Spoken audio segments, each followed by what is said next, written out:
সাত রং আট পাখি বাঁশ বাগানের মাথা, আমার যেমন বেনি তেমনি রবে চুল ভিজাবো না। একটা গান লিখো আমারও সোনা চাঁদের কণা। বাংলা গানের স্বর্ণযুগের খ্যাতনামা গায়িকাদের মধ্যে প্রতিমা বন্দ্যোপাধ্যায় অন্যতম। 40-এর দশকের মাঝামাঝি সময় থেকে 8-এর দশকের মাঝামাঝি সময় পর্যন্ত বাংলা গানের জগতে স্বমহিমায় বিরাজ করতেন তিনি। অতুল প্রসাদী, রামপ্রসাদী, নজরুল গীতি, লোকগীতি, রাগাশ্রয়ী গান কিংবা যে কোনো ভক্তিগীতি, গানের সমস্ত ধারাতেই তিনি তার নিজস্বতার ছাপ রেখেছেন এবং শ্রেষ্ঠত্ব প্রমাণ করেছেন।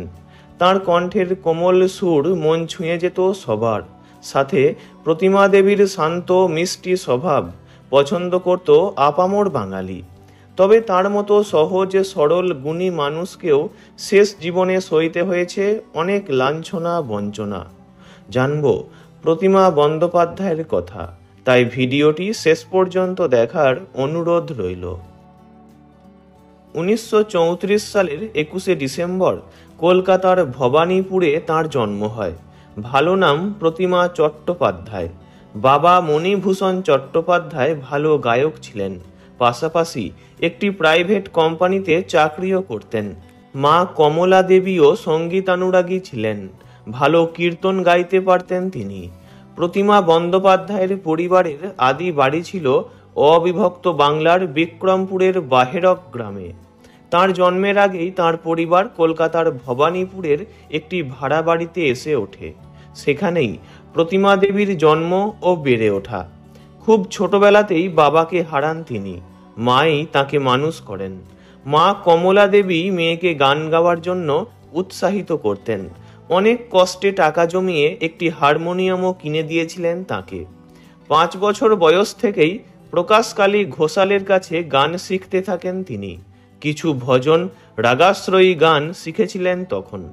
7-8 বছর বয়সে বিক্রমপুরের দেশের বাড়িতে গিয়ে গায়ক ও সুরকার সুধীরলাল চক্রবর্তীর সঙ্গে তাঁর পরিচয় হয়।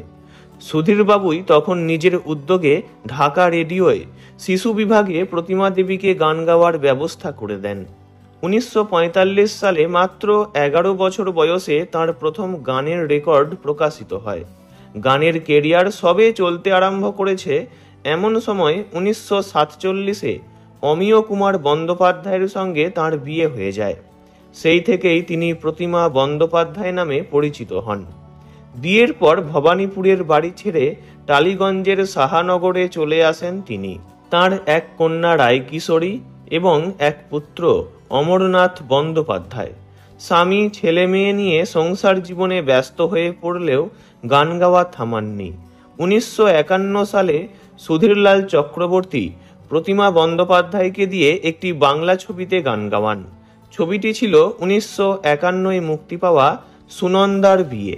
এরপর একের পর এক বাংলা ছবিতে গান গাওয়ার সুযোগ পেতে থাকেন প্রতিমা বন্দ্যোপাধ্যায়।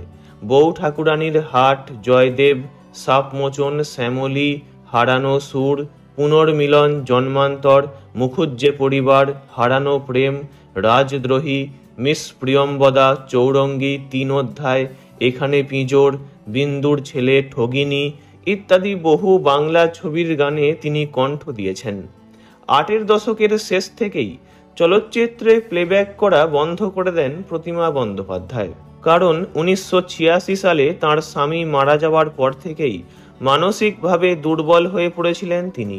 এছাড়াও রোগ ব্যাধি ধীরে ধীরে গ্রাস করছিল তাকে। জীবনটাও অগোছালো হয়ে গিয়েছিল শেষের দিকে। মানসিক অসুস্থতাও দেখা দিয়েছিল। কলকাতার সাহানগর রোডের বাড়ির পাশে এক মুদির দোকানের সামনে দিনের পর দিন মলিন বস্ত্র পরে বসে থাকতে দেখা গেছে তাকে। মৃত্যুর কয়েক বছর আগে এই রুগ্ন অসুস্থ অবস্থাতেই 1996 সালে কলকাতার রবীন্দ্র সদনে আয়োজিত এক সঙ্গীত অনুষ্ঠানে তিনি গিয়েছিলেন নির্মলা মিশ্রের হাত ধরে। বলা বাহুল্য, নির্মলা দেবী জোর করেই তাকে নিয়ে গিয়েছিলেন। 8 পৌড়ে শাড়ি পরে বান্ধবী নির্মলার হাত ধরে সম্ভবত শেষবার মঞ্চে উঠেছিলেন প্রতিমা বন্দ্যোপাধ্যায়। গানও গিয়েছিলেন কয়েকটা। তারপর চোখে জল নিয়ে নেমে এসেছিলেন মঞ্চ থেকে। 2004 সালের 29শে জুলাই নানান রকম অসুস্থতায় ভুগে প্রয়াত হন প্রতিমা বন্দ্যোপাধ্যায়। শেষ হয় স্বর্ণযুগের বিরাট একটা অধ্যায়। তিনি চলে গেছেন, বহু বছর হয়ে গেল, কিন্তু তাঁর কণ্ঠের গান আজও যেন বেজে চলেছে আমাদের হৃদয়ে।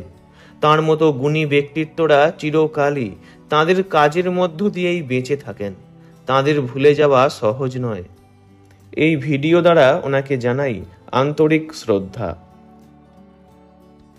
ভিডিওটি ভালো লাগলে লাইক করবেন, অন্য কারো বিষয়ে জানতে কমেন্ট করবেন, আর এমনই সব ভিডিও পেতে চ্যানেলটি অবশ্যই সাবস্ক্রাইব করবেন। ধন্যবাদ।